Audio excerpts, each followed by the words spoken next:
জুলাই আন্দোলনে হত্যার ঘটনায় শেখ হাসিনা সহ ৩ জনের বিরুদ্ধে মানবতা বিরোধী অপরাধের মামলায় আজ ২ জন সাক্ষ্য দিয়েছেন। তাদের একজন নিউরোসায়েন্স হাসপাতালের সহযোগী অধ্যাপক ডক্টর মাহফুজুর রহমান ও অপরজন ওই হাসপাতালের সিনিয়র নার্স শাহনাজ পারভীন। সাক্ষী ডাক্তার মাহফুজুর রহমান বলেন, জুলাই আগস্ট আন্দোলনে গুলিবিদ্ধ হয়ে যারা হাসপাতালে চিকিৎসা নিতে এসেছিল তাদেরকে চিকিৎসা না দিতে চাপ প্রয়োগ করেছিল ডিবি পুলিশের একটি দল। এমনকি গুলিবিদ্ধদের ভর্তি না করাতে এবং যারা ভর্তি আছে তাদেরকে চিকিৎসা না দিয়ে রেখে দিতে বলা হয়েছিল বলে উল্লেখ করেন তিনি। ওই হাসপাতালে গুলিবিদ্ধ ১৬৭ জন গুরুতর অবস্থায় ভর্তি ছিল। তাদের মধ্যে ২৯ জন চিকিৎসাধীন অবস্থায় মারা যান, আর ৪ জন ঘটনাস্থলে গুলিবিদ্ধ হয়ে মারা যান।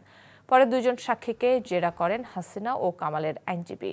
দুপুর ২টার পর আরও ২ জন সাক্ষী এ মামলায় সাক্ষ্য দেবেন। এদিকে আন্তর্জাতিক অপরাধ ট্রাইব্যুনাল ১-এ চানখারপুল হত্যা মামলায় ২ জনের সাক্ষ্য দেওয়ার কথা রয়েছে।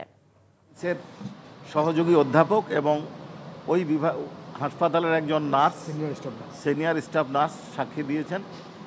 উনি কিভাবে জুলাই আন্দোলন চলাকালীন রুগী আসছিল তার বর্ণনা দিয়েছেন। কারো বুকে গুলি ছিল, কারো পিঠে গুলি ছিল, কারো গলায় গুলি ছিল, কারো মুখে গুলি ছিল, কার মাথায় গুলি লেগে খুলি উড়ে গেছে। অপারেশন করেছেন, কারো গুলি বের করতে পেরেছেন, কারো গুলি বের করতে পারেননি। বান্ডেল থাকলে প্রতি সেনমানিতে টাকা বাঁচবে। বিকাশ সেনমানি বান্ডেল কিনে জিতুন প্রতি লেনদেনে। ট্রাইব্যুনালের আরো খবর জানাতে সেখানে আছেন স্পেশাল করেসপন্ডেন্ট হাসান জাবেদ, সরাসরি যোগ দিচ্ছেন তিনি। জাবেদ, সাক্ষ্য গ্রহণ তো শুরু হয়ে গেছে, তো কি আর নতুন তথ্য আছে আপনার কাছে?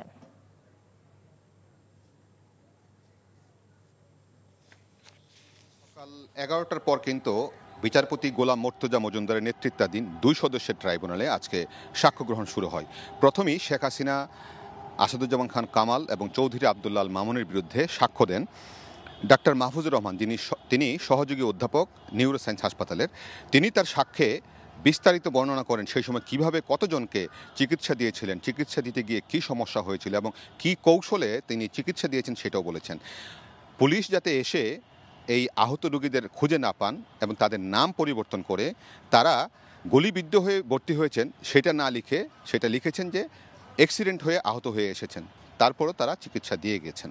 এবং ডিবি পুলিশের একটি দল ১৯ জুলাই এই হাসপাতালে এসে ওনাকে বলেছেন যে আপনি অতি উৎসাহী হবেন না, যারা চিকিৎসা নিতে এসেছে তাদেরকে এখানে ফেলে রাখবেন, তারা যেন কোথাও যেতে না পারে ডিসচার্জ নিয়ে। আর গুলিবিদ্ধ কেউ আসলে ছাত্র আন্দোলনে যারা জড়িত তাদেরকে ভর্তি দিবেন না, কারণ উপরের নির্দেশ আছে তাদের বিরুদ্ধে ব্যবস্থা নেওয়া হবে। এই ধরনের কথা নাকি ডিবির একটি দল তাকে বলেছে এবং তিনি সাক্ষ্যে সেটা বলেছেন। এবং এই হাসপাতালে ৫৭৫ জন গুলিবিদ্ধ রোগীর আহত ছাত্র জনতার মধ্যে অনেকেরই ভর্তি করার প্রয়োজন ছিল, কিন্তু সিটের সংকুলন না হওয়ায় তাদেরকে প্রাথমিক চিকিৎসা দিয়ে ছেড়ে দেওয়া হয়েছিল। এবং এইখানে ৭ জনকে ইতোমধ্যেই থাইল্যান্ডে চিকিৎসার জন্য পাঠানো হয়েছে যারা গুলিবিদ্ধ, এবং ১৬৭ জনের মধ্যে বেশিরভাগেরই মাথার খুলি ছিল না উনি বলেছেন, উনি দাবি করেছেন তার সাক্ষ্যে। এবং অনেকের গুলি বের করতে পেরেছেন চিকিৎসা করে, আবার অনেকের বেরও করতে পারেননি কারণ গুলি অনেক গভীরে গিয়েছিল।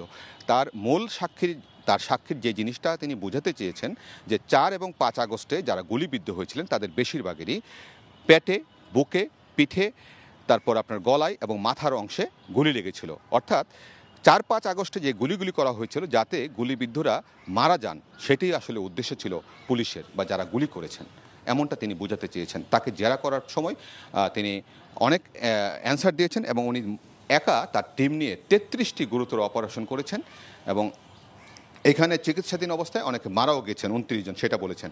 এরপরে দ্বিতীয় সাক্ষী ওইখানকার একটা সিনিয়র নার্স তিনি দিয়েছেন। এখন বিরতি আছে, কিছুক্ষণের মধ্যেই এই মামলায় আরও ২ জন সাক্ষী সাক্ষ্য দিবেন। এছাড়া এখন চানখারপুলের যে ২ জন সাক্ষী দেওয়ার কথা রয়েছে সেটা যদি আজকে সময় পায় সেক্ষেত্রে সেটাও কিন্তু আজকে এখানে দিন ধার্য আছে। তো এই হচ্ছে এখন সর্বশেষ এখানে ট্রাইব্যুনালের সাক্ষ্য গ্রহণের চিত্র। দর্শক, জানছিলাম ট্রাইব্যুনালের খবর। বান্ডেল থাকলে প্রতি সেনমানিতে টাকা বাঁচবে। বিকাশ সেনমানি বান্ডেল কিনে জিতুন প্রতি লেনদেনে।